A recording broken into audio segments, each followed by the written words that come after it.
আমি প্রন কারিটা রান্না করার জন্য এখানে প্রন ইউজ করব 300 গ্রামসের মতো এখানে প্রন আছে। তো এখানে 12 পিসের মতো প্রন আছে, মাঝের আকৃতির। এখানে 12 পিস প্রন আছে। আমি এখানে দু রকমের টমেটো ইউজ করব, সেটা হচ্ছে রেড টমেটোটা আর হচ্ছে গ্রিন টমেটো।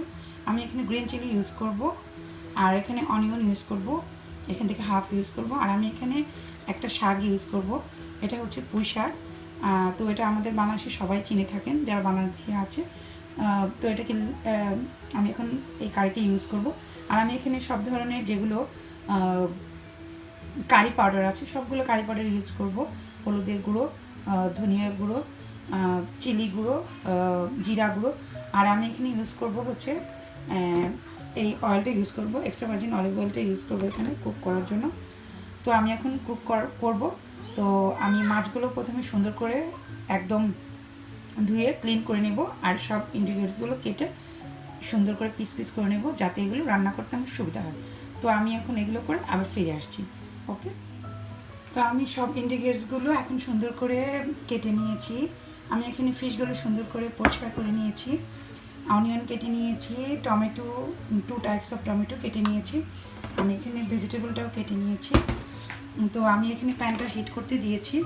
তো আমি এখন এখানে কিছু পরিমাণে 2 টেবিল স্পুন পরিমাণের এখানে আমি অয়েলটা ঢেলে দেবো।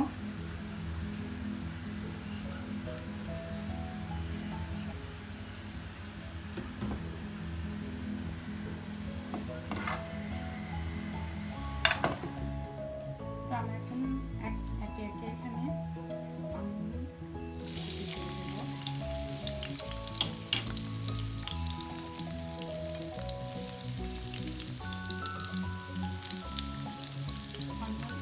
ছোটো পাতের একটা আমি ইউজ করবো।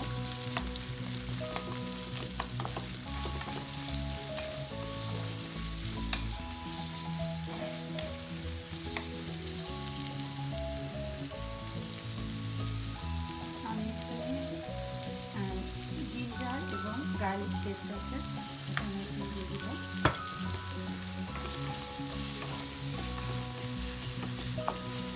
পরিমাণ মতো সল্ট দিয়ে দেবো।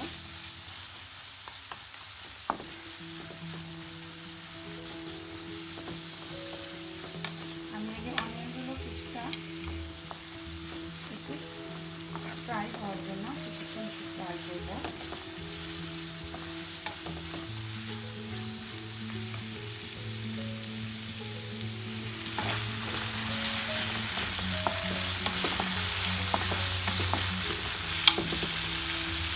আমি এখানে হলুদ গুঁড়ো 1 স্পুন দিয়ে দিলাম, মরিচ গুঁড়োটাও 1 স্পুন দিয়ে দেবো, ধনিয়া গুঁড়োটাও 1 স্পুন দিয়ে দেবো, জিরে গুঁড়ো 1 স্পুন দিয়ে দেবো।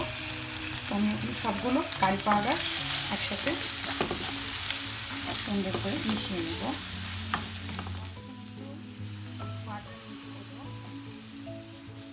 কারি পাউডারগুলো সুন্দর মতো আমার চ্যানেলের এই ভিডিওগুলো যাদের দেখতে ভালো লাগবে দয়া করে সবাই আমার চ্যানেলটা সাবস্ক্রাইব করবেন এবং লাইক করে রাখবেন এবং বেল বাটনটা অল করে রাখবেন যেন আমার প্রতিটা ভিডিওই আপনাদের কাছে নোটিফিকেশন চলে যায়। আর যারা নতুন করে আমার ভিডিওটা দেখছেন তারা আমার ভিডিওটা সবাই সাবস্ক্রাইব করবেন দয়া করে। আমি এখানে এখন সল্ট ইউজ করবো।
তো আমার কারি পাউডারগুলো সুন্দর মতো একদম মিশে গেছে।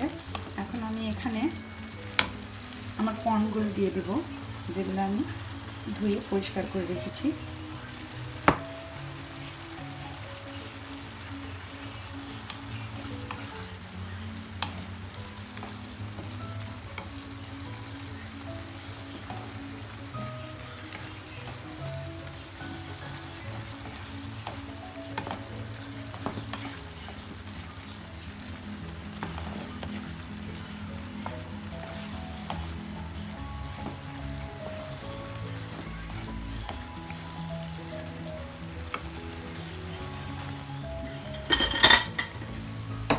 তো আমার কর্নগুলো এখন কষানো হয়ে গেছে।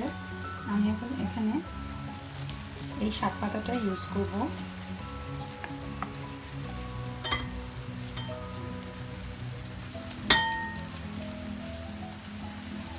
এবং কিছুক্ষণের জন্য একটু নেড়ে চেড়ে আমি ঢাকনি দিয়ে ঢেকে রাখবো।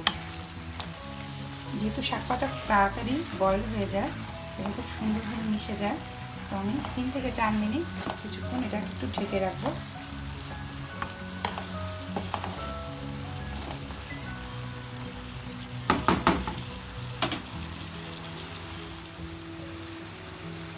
তো আমি এখন ঢাকনি দিয়ে এটাকে ঢেকে রাখবো। 3-4 মিনিট পরে আমি এটাকে উঠাবো এবং দেখবো যে কত সুন্দর বয়েল হয়ে গেছে। তো ফ্রেন্ডস, আমরা আবার চলে আসলাম। তো আমরা এখন ঢাকনাটা উঠিয়ে দেখবো। ওয়াও, খুব সুন্দর একটা গ্রেভি হয়েছে এবং কালারটাও খুব সুন্দর এসেছে। তো আমি এখন এখানে কিছুটা পানি অ্যাড করব আর এখানে গ্রিন চিলিটা দিয়ে তারপর আবার কিছুক্ষণের জন্য কুক করব। তো আমি এখন এখানে পানি ইউজ করব 1 কাপের মতো।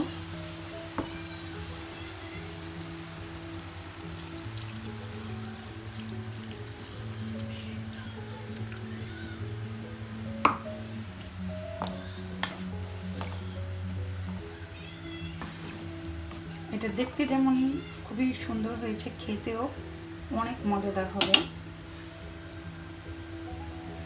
তো আমি এখানে গ্রিন চিলিগুলো দিয়ে দেব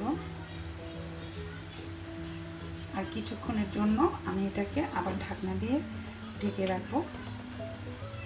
তো 3 থেকে 5 মিনিটের মধ্যেই ইনশাল্লাহ আমার কারিটা হয়ে যাওয়ার কথা। তো আমি 3 থেকে 5 মিনিট পরে আবার ফেরত আসবো। তো আমার কারিটা হয়ে গেছে, আমি এখন কারিটা স্টপ করে দেবো চুলাটা। তো আমি এখন এখানে কিছুটা ফ্লেভারের জন্য 1 টেবিল স্পুন চামচ আমি এখানে লেমনের জুসটা ইউজ করব, যেন তরকারিটার মধ্যে একটা সুন্দর ফ্লেভার আসে। আমি এখানে 2 ধরনের টমেটো ইউজ করছি, কারণ হচ্ছে বললাম যে এখানে আমি গ্রিন টমেটোটা ইউজ করেছি, জানি তরকারিটা খুব সুন্দর একটা, এই কারিটার ভিতরে খুব সুন্দর একটা ফ্লেভার আসে। গ্রিন টমেটো আমরা সবাই জানি যে কারিতে ইউজ করলে খুব ভালো একটা ফ্লেভার আসে, খেতেও খুব মজা হয়। আর রেড টমেটোটা ইউজ করেছি, জানি গ্রেভিটার কালারটা খুবই সুন্দর, একটু রেড আসে এজন্য। তো আমার তরকারিটা এখন হয়ে গেছে, কারিটা কমপ্লিট। এখন আমি এটাকে সুন্দর করে পরিবেশন করব।